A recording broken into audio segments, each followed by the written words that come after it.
Hello, my name is Derek Oldfield, and I just want to give you a quick tour of Sound Pedagogy. Once you log in, you're going to land on the dashboard. This is the main page where you're going to see your data, your growth. You're going to be able to view your recent sessions. You're going to be able to see your achievement badges. If you hover over top the badges, you get an idea of what it takes to earn those badges. We give you access to some key metrics. These are cumulative at this time, but then you can filter down by specific date ranges. If you'd like to know how you did in this specific month, you could filter down and see that. We're going to go down here and look at one of the lessons that I've recorded. It'll pop up here, and it's encouraging you to check your transcript. This is just a note that this transcribing of audio and identifying speaker labels is never going to be 100% effective, but it's pretty close. So if we click Review Transcript, we're going to jump in here, and this is your chance to make some tiny edits. If you review the transcript and you notice that some speaker labels are wrong, you can go ahead and make those changes yourself, or you can edit speaker labels up here by doing kind of a master change. So if all the time student B was still the teacher, you could select student B and change that to the teacher and then reanalyze the transcript, which will move those automatically. So back to the coaching report. We're displaying some key metrics here and some visual and colorful charts. You can hover over top of those, get some more information, question depth, a little information about students' participation. I really like this because, again, even if AI is analyzing a transcript, it might not recognize individual unique speakers. It's hard to identify students speaking in a group if they're all speaking at the same time.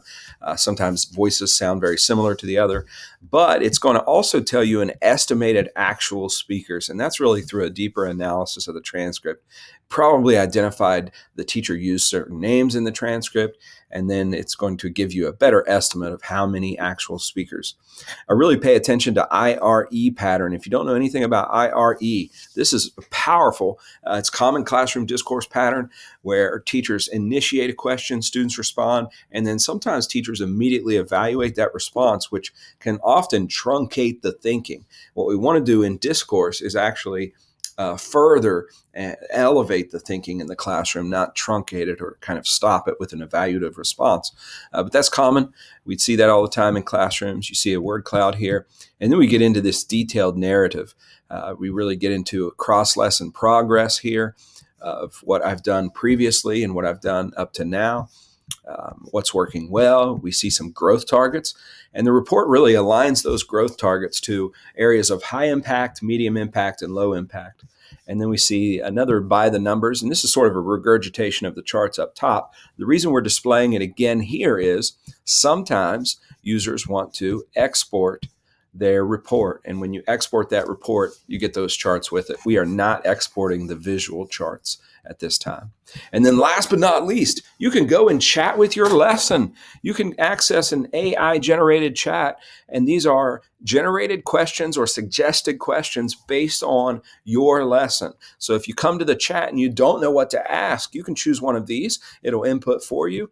You can ask questions, have a little back and forth. You can brainstorm ideas to implement in your next lesson. Back to the dashboard. We are excited about Sound Pedagogy. I hope you log in. I hope you try it. Reach out to me if you have any questions. Thank you.